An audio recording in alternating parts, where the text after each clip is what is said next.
The whisper reached her before the sound did. Target has formed proximity attachment. Aurelia froze. The message wasn't audible to human ears.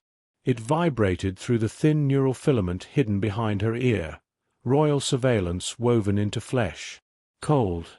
Precise. Watching. Always watching. She didn't turn her head.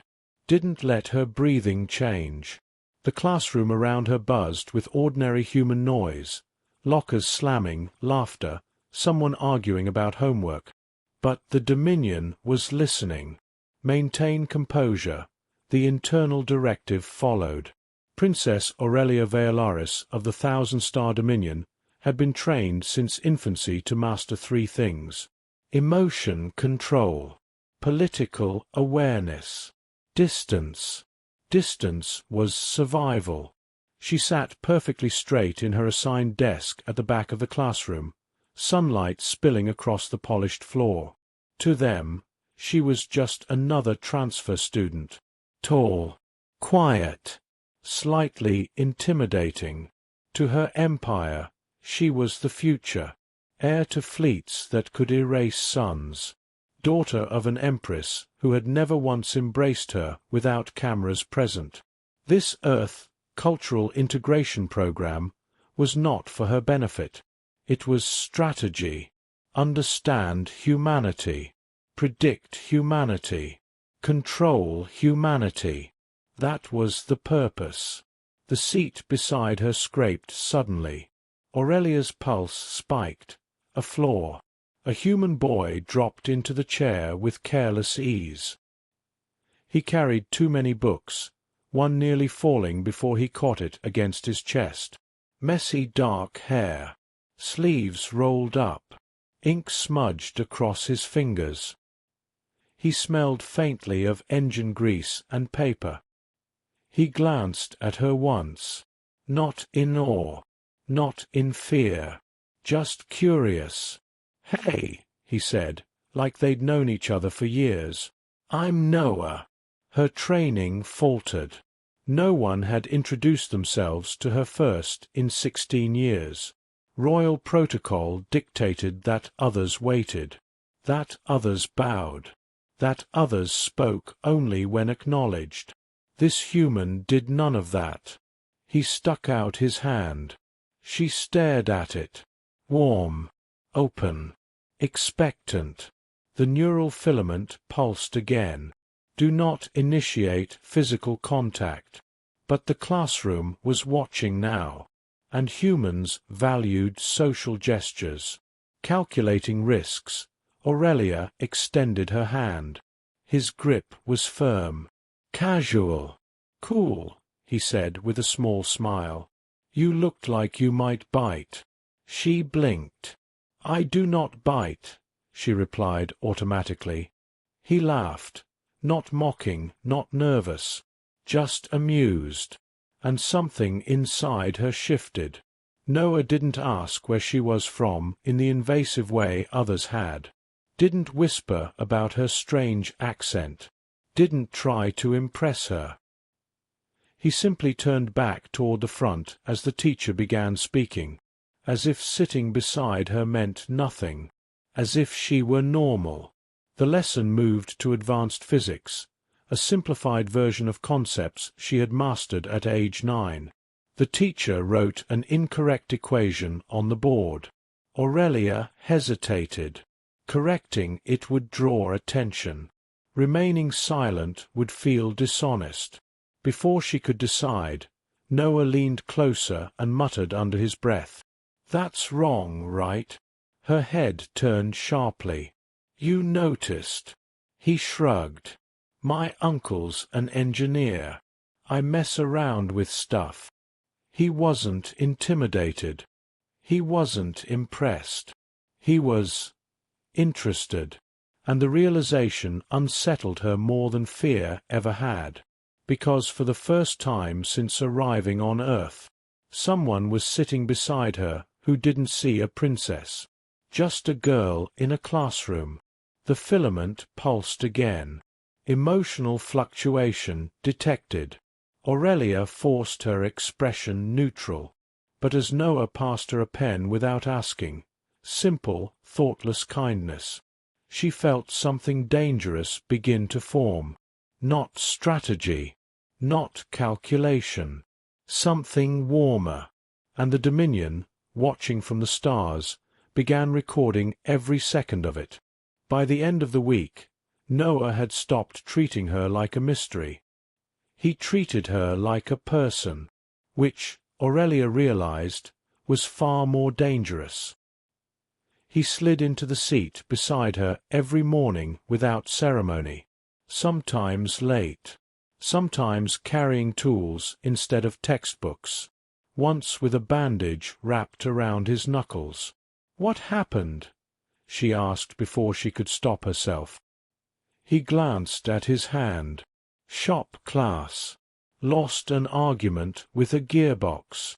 You are injured." "Barely." He grinned. "You should see the gearbox. Humor. Deflection. Confidence without dominance." It unsettled her more than arrogance ever could. Royal observers had compiled extensive psychological profiles on humans: competitive, emotional, tribal, reactive. Yet Noah didn't fit neatly into any of them. He didn't posture, didn't try to impress her, didn't even seem aware that she was evaluating him. During astrophysics, the teacher once again simplified a stellar formation model to the point of inaccuracy. Aurelia remained silent. Noah did not. Wouldn't gravitational instability trigger earlier if the mass density were higher? He asked casually. The teacher blinked. Well, in advanced models, yes. Aurelia turned slowly toward him. You understand protostar collapse theory? He shrugged. I watched documentaries. She studied him more carefully after that. Humans were not supposed to think in scales of billions of years. Their lives were too short, their civilizations too young. Yet Noah spoke about stars the way others spoke about weather. At lunch, he sat across from her without invitation. You always eat like you're in a board meeting, he observed. I am eating efficiently. He laughed. You don't have to optimize a sandwich. Her fingers paused. Optimization was survival. Every action calculated. Every word measured. You speak freely, she said. Yeah. You do not consider consequences before speaking. He leaned back in his chair. Sure I do. I just don't let them own me. That sentence lingered. She had never once acted without calculating political consequence. Even here. Especially here. The filament behind her ear gave a faint vibration. Monitoring. Logging. Analyzing. Noah didn't know that a distant fleet could mobilize over a single command from her mother. Didn't know that Aurelia's laughter, rare as it was, had once been evaluated as a diplomatic weakness. He nudged her notebook. You're always writing stuff in the margins. She glanced down. Unconsciously, she had been sketching star maps from memory, hyperlane routes forbidden from public knowledge. She quickly closed the page. Habit. He didn't push. That was the part that confused her most. He didn't pry. Didn't demand answers. He simply existed beside her. After school, she found him sitting on the steps outside, disassembling an old handheld device. You are dismantling functional technology, she observed. It stopped working. So you destroy it? No, he smiled faintly. I fix it. He held up a tiny circuit board. Most things aren't broken beyond repair.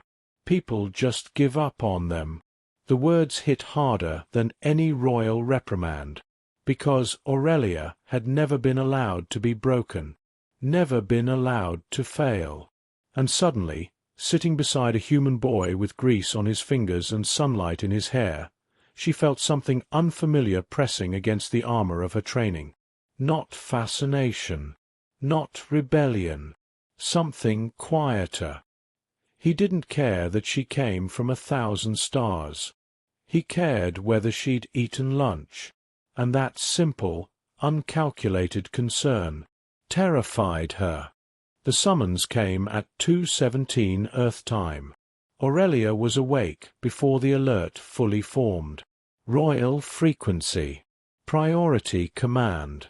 She sat upright in the dark, heart steady despite the sudden chill running through her veins.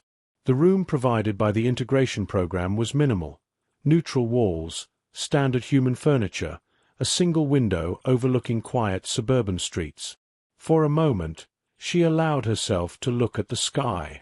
Earth's stars were faint compared to Dominion space. But they were real. The air in front of her shimmered. A holographic projection formed. Vast throne chamber, obsidian floors, banners of the 1,000-star Dominion hanging like frozen constellations. And at the center, Empress Seraphel. Her mother did not smile. You have formed an attachment. No greeting. No warmth. Just assessment. Aurelia rose from her bed and lowered her head, the gesture automatic. I have formed an acquaintance. The Empress's eyes sharpened. The human male designated Noah Carter. They had his name. Of course they did. Royal intelligence had likely mapped his entire lineage by now.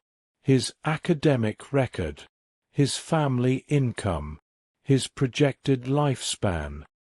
He is strategically insignificant, the Empress continued, yet your neural readings indicate emotional variance in his presence. The filament behind Aurelia's ear pulsed in quiet betrayal. She forced her breathing steady. Emotional fluctuation is a natural byproduct of immersive diplomacy. Silence stretched across the throne room. You forget, Seraphel said calmly. You were not sent there to immerse. The words settled heavy in the air. You were sent to observe. Aurelia lifted her chin slightly. I am observing. You are engaging. The difference struck like a blade. Engagement implied risk, vulnerability, choice. He is human, the Empress said. Their species bonds quickly. They confuse proximity with significance. Aurelia thought of Noah sitting beside her in physics class, of how he had slid his notebook toward her without looking when she forgot her own, of how he listened when she spoke, truly listened, without suspicion or calculation. He does not seek advantage, she said quietly. That is irrelevant. The Empress stood from her throne. Even through projection, her presence felt immense. You are heir to fleets that command supernovas. You will not compromise your judgment for a boy who will age and die within a century. The words were not cruel. They were factual. Dominion lifespans stretched for millennia. Humans flickered like sparks. Yet Aurelia felt something sharp twist in her chest. He is not weakness, she said before she could stop herself. The throne chamber seemed to darken. Careful. Aurelia's hands tightened at her sides. Humans are not weak, she continued, more controlled now. They build knowing they will not see the end of what they begin. They protect individuals without expectation of gain. Their brevity does not diminish them. The Empress regarded her daughter in silence. Then, you are beginning to sound like one of them. The accusation landed heavier than any reprimand, because Aurelia did not know if it was entirely untrue. You will distance yourself, Seraphel commanded. Emotional attachment clouds strategic foresight. If necessary, we will reassign you. Reassign. Remove her from Earth. Remove her from him. The thought struck faster than logic. I understand, Aurelia replied, voice steady despite the storm rising beneath it. The hologram flickered. One more thing, the Empress added. Should this human become a liability to Dominion stability, we will act accordingly. The projection vanished. The room returned to darkness. But Aurelia remained standing. For the first time in her life, her empire had drawn a line, and it ran directly through the boy sitting beside her in class. The demonstration was meant to be harmless. At least, that was how the school administration described it. A visiting dignitary from the Varelian Compact had agreed to speak to the senior science classes about interstellar cooperation. It was good publicity, good optics, proof that Earth was integrating smoothly into wider galactic society. Aurelia knew better. Nothing involving minor nobles was ever harmless. She felt the tension the moment Lord Kedrin entered the room. Tall, silver-skinned, crest markings denoting third-tier aristocracy. His expression carried the polite condescension of someone accustomed to lesser species. The classroom quieted instantly. Noah leaned back in his chair beside her. "He looks like he irons his personality," he muttered. Aurelia almost smiled. Lord Kedrin began smoothly, speaking about trade routes, technological exchange, and uplift assistance. The teacher stood to the side, nodding eagerly. Then the tone shifted. "Of course," Kedrin continued, pacing slowly, "integration requires realistic assessment of biological limitations." His gaze swept the room. "Humanity's lifespan is brief.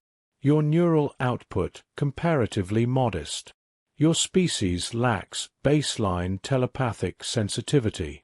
A few students shifted uncomfortably. Aurelia's posture went rigid. This was unnecessary. "Yet," Kedrin added with a faint smile, "you compensate with enthusiasm. Admirable, in its way." The word hung in the air like an insult disguised as praise.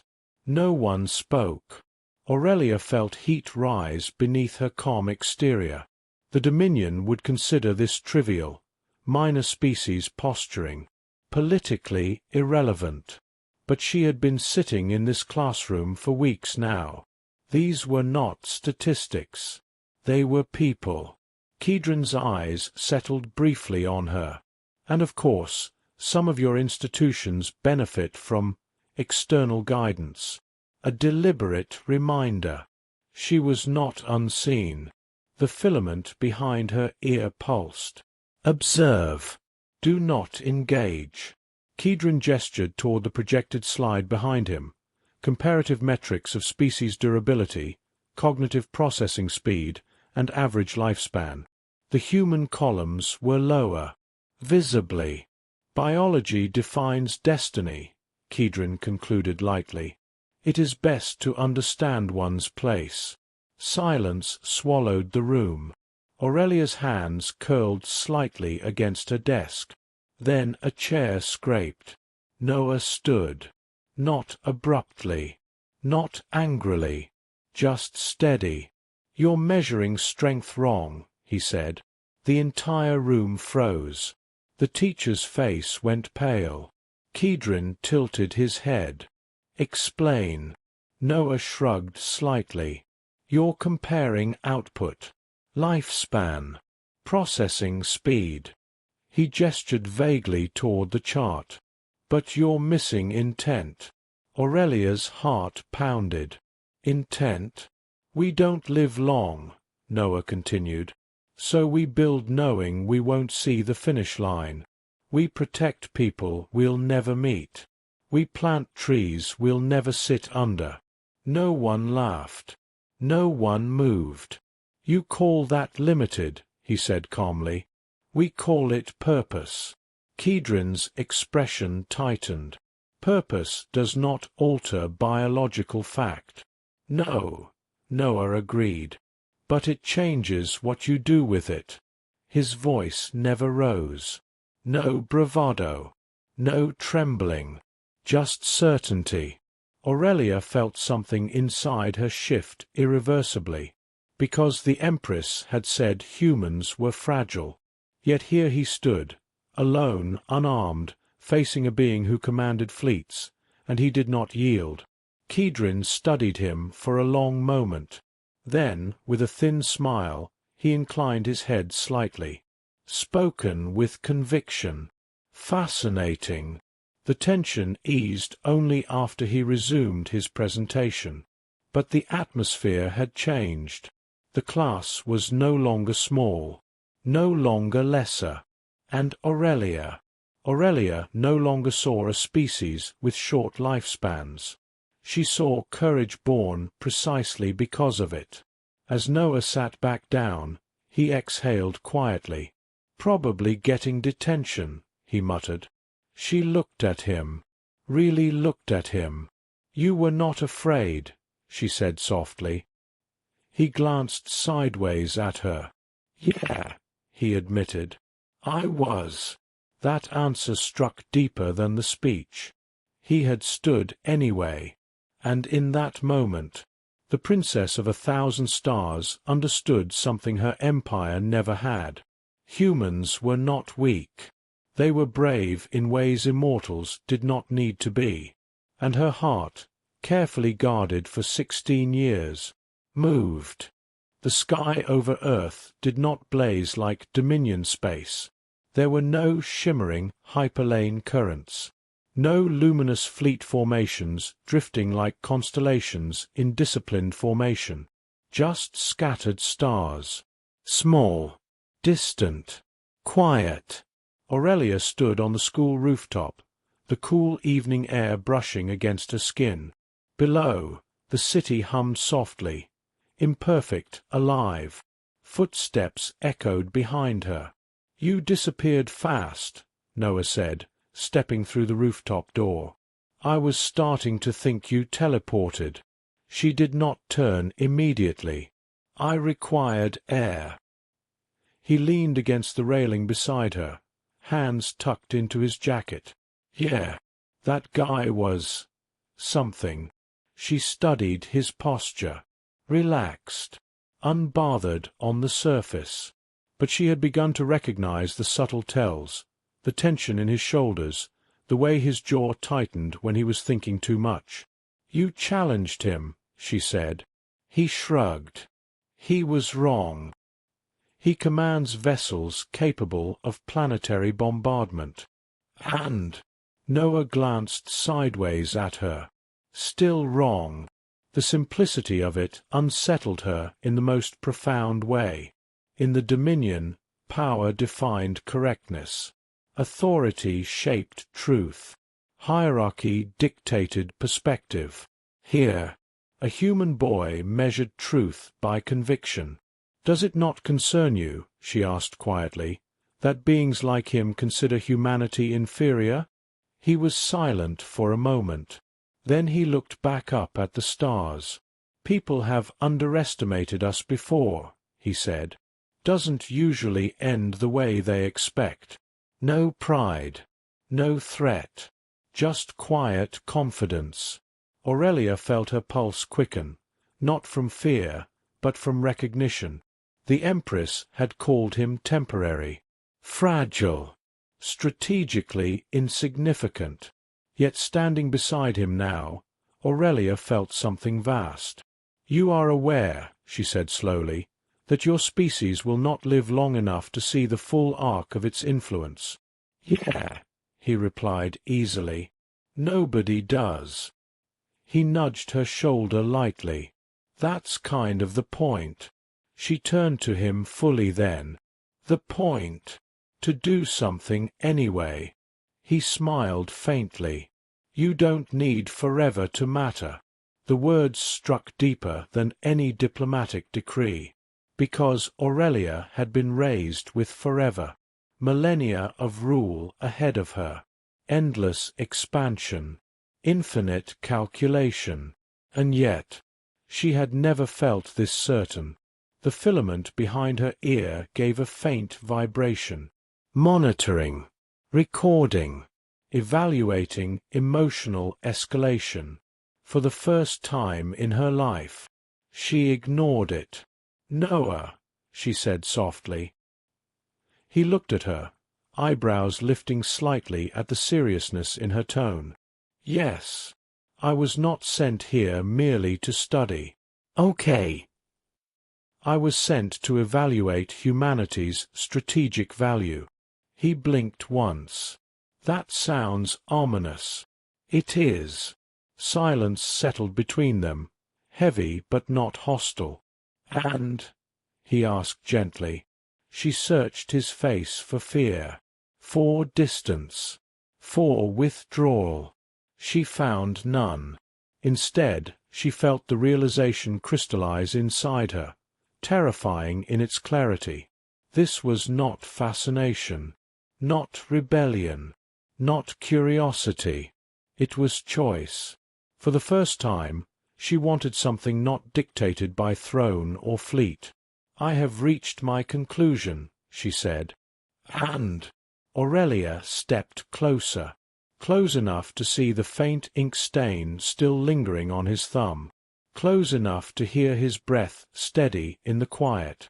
"Humanity's strength," she whispered, "is not in lifespan." Noah's expression softened. "It is in heart." The filament pulsed harder now, warning thresholds approaching. She did not care, because the truth was simple. She did not admire him. She did not merely respect him. She loved him, a princess of 1,000 stars, choosing a boy who owned none of them. "Stay beside me," she said quietly, not as a command, not as royalty, just as a girl asking. Noah studied her for a long second. Then he smiled, that simple, infuriatingly ordinary smile. "I wasn't planning on going anywhere." Above them, Earth's fragile stars burned softly, and for the first time in her life, Aurelia chose something not for the Dominion, but for herself.